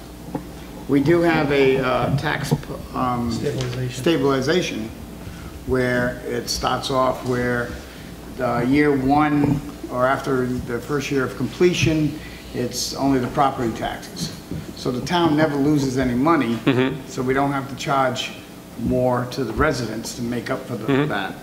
And then next year it's 25%, then 50%, then 75%, and then 100% at 5 years out. So you would get I personally, that's what we offer all businesses that come to town. Unless you can show me how this benefits Hopkinton, other than saying we're green, I would have to stay with, personally, the stabilization policy that we have. Well, I think two important things. One is, I think, unlike most normal commercial private enterprises, I think that both nationally and I think all the way down to locally, we've come to accept the fact that renewable energy needs to have a special place carved out for it, basically. So I think that we can't be lumped in with somebody who just wants to do an auto body shop or a convenience store. I do think that the whole push towards renewables is something that has been accepted, certainly from the federal government all the way through, as being an area that needs help to move forward. So I think I don't want to kind of be lumped in with a normal kind of private enterprise, because I would agree to you. Why cut out me? The next guy could do the convenience store the same. The second point is I don't think you're really giving anything up. In other words, I think it may have to be a project-by-project basis, which I think is what we find people do. But what we're proposing really isn't giving anything up, because we don't believe, and we could be wrong, we don't believe that site ever will be able to bring any additional funds into the town. And I think what we bring is that strong stabilization that at least you're going to get the value of that property year by year, which that's a particular piece of property that you're not at this stage.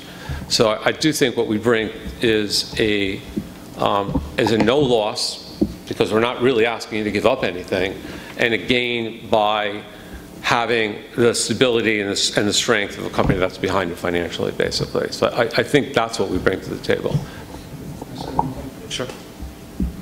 And obviously, I'm a Rhode Island company, and I'll employ Rhode Island people to build this project. So at least one small benefit is that hopefully some folks in this area will get some employment while this project is being built.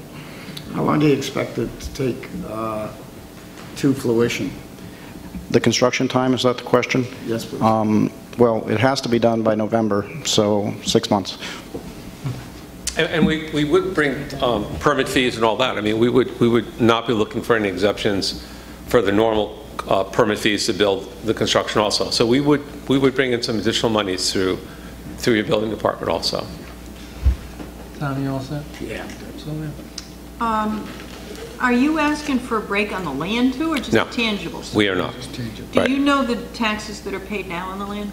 I think it's around $2,000 a year or so. Okay, so that's 1 year? Okay. And the improvements, do you know what that would add to it, the assessment? The plan you're going, the tangibles, do you have any idea what they, if you didn't? What the cost would be? Oh, so the cost of the arrays. The tax. So I'm not sure, but the cost of the array is somewhere going to be in the $800,000 to $1 million range. Well, what I mean is, you're asking for a break on tangibles. What is that break? That's what I'm asking.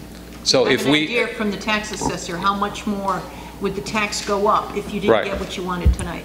So if, let's say, at $800,000, I'm not sure what the tax rate, is it, what's your mill, 24%? The new one, if it passes, is 26 cents, I think, less than what it is now. So base it on 2038 if it works out, and the residents approve it, so 2038. 2030, so, that would be, my math in my head would be, is that $16,000 a year? But does it work that way? Just because you spend $1 million or whatever on a project doesn't mean the assessment goes up by that amount. I'm not sure how you guys, I mean, every town works slightly different on how it's assessed. Or different, whether it's a file cabinet or whether it's an array. Yeah. I mean, I don't even know how that would be. Or how it's depreciated Yeah, or anything so- like that. Yeah, I'm not sure how your assessors, I mean, I think, Avi, have you run the numbers with the I've assessor? had multiple conversations with the tax assessor and, just asked if this has been done, if there's a precedent in place, and, she said there was no real precedent. This is the first time. So I'm not too sure how you would value it. But you must know, I've tried to find out if we didn't approve this tonight, how much more money would come out of your pocket. You must have an idea of that. Did you Is it ask another 1,000? Well, that's why I asked the No. assessor. Yeah. I came, I said, there's a possibility if you guys don't approve this proposal, Mm-hmm. what could we expect to be paying? And she just said she didn't know. She would have to do a lot of research to, set precedent for how she would value a system, even if it costs how much we paid. That's what I figured. It's unusual. It hasn't happened in town, yeah, so, it is. yeah, okay. I mean, if you considered it the same as building, whether it's a house or if there's some commercial areas in there, how you would deal with that, basically. Every towns are different. We've seen towns that really use, you know, a square foot price. Other towns have used actual numbers. Other times you've used actual numbers divided by 50. I mean, it's all kind of, it all depends on what your mill rate ends up being. So, you know, the mill rate and reassessment would change that too as you go from there to there. But I think it would be, you know, from our standpoint, a substantial number, you know, based on. At 2038, at 800,000, 16.3. Right. So. If you, I tend to think along the lines of Tom, in that we don't do this. And we have a tax stabilization policy, but I also know that the property is good for what, you know? So it is an unusually difficult piece. So we wouldn't be in front of you if it wasn't. It makes sense that you would want to put that there. But if it gets approved, I would want somehow, either with a motion as part of this, if we agreed not to do the tangibles, that you then don't get to apply for the tax stabilization policy on top of it. You do one or the other. As far as the land part of it? Yeah, if you get this exemption and the council agrees, I wouldn't want to then turn around and find out that now you're asking for the tax stabilization. I don't think that's our intention. Yeah, no, we've modeled in the cost of the taxes right now, and we modeled in, we're going to assume that over time those are going to go up, just because everything goes up. So, we kind of have that modeled in basically. So, that works in our model to get us to the returns that we need to be in basically. Okay, thanks, Barbara. I actually have several. The space that you're doing, the 45 Bank Street, I mean, it's obviously been before us for like the last 2 years. It was supposed to have been completed April of last year, and then it was supposed to have been completed by May of this year, and now it is still no longer completed, nor has any work been done on it. So I find the whole project a problem, because I don't see it moving forward, and I see it causing issues. That particular property is next to a property that has storage. And the storage property has actually grown. And for all I know, it could grow into your property if they wanted to continue with storage. So I think that the property has some value, or at least it has some things it can do. I agree, I can rarely see a house on it, but I have no idea whether a building would go on it. But I do know that the storage facility next to it has been growing, and it might continue. My real problem with the solar array is, first of all, renewable energy is no longer new. It's been around for now a good 10 years. And the problem the Midwest is having is all of those tax breaks they gave solar and wind, now they want to tax them and they don't want to be taxed. And it's a problem in the states and in the towns in the Midwest. I find that really problematic because renewable energy is no longer a new process. It's actually been going on for a long time.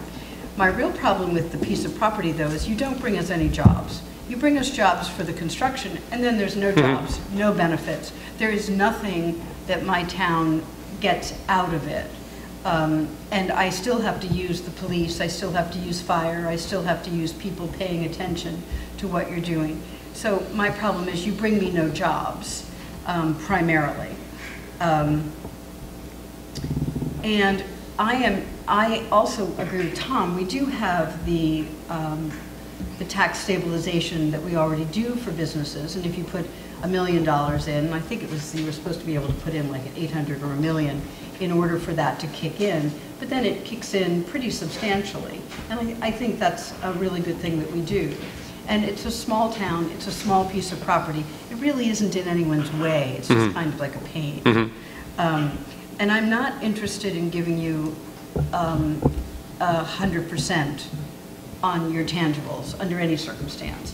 If somebody wanted to suggest you paying 90% or 80% instead of 100% maybe, but a percentage down perhaps. But generally I'm not, mainly because you really don't bring me you don't bring my citizens work. And to me, that's the value of a business. So I'll just kind of draw in 4 or 5 things.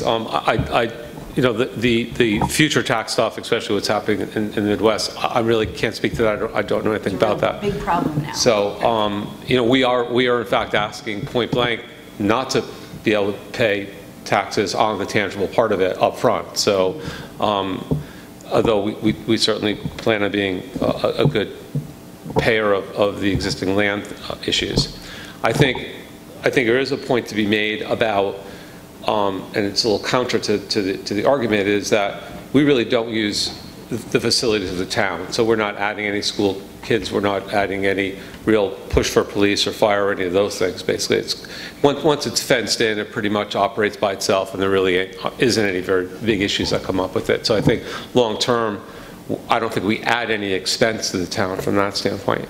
I think bring nothing in either. Yeah, I mean, I think I would like to circle back to that, but just to talk about, I think, some other really good points. I think you're right. Once we build the system, it's not like we're building, you know, a convenience store or any other kind of a business that's going to have local people working there. And I think that the way you've worked your tax breaks to them helps them, right? It allows the business to get its foot in the ground. We're not that kind of a business, and that doesn't really work for us, basically. I think the most valid point is whether or not your assessment is that piece of property has some other developable potential that would bring taxes into town. And I think that's a call that you all have to make. I mean, basically, if you feel long-term that is something that you have an opportunity to gain other taxes, I think that's a hard thing for me to argue with, basically, because we've really modeled it around not being not being the potential there. I don't know a lot of the history of it. Walter goes there. For our sense, once we get involved with the project, you know, we're fully funded. We don't look for money. We're funded by a very large hedge fund.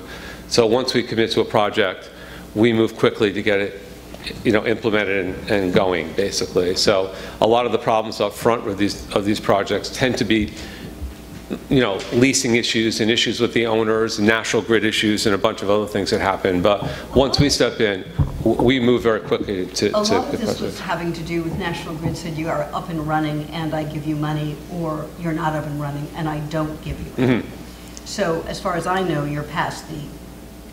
You know, you don't sell it back to National Grid. Although they could have changed their mind and decided that they can do it again. The project is still viable under the Rhode Island DG program through November of this year.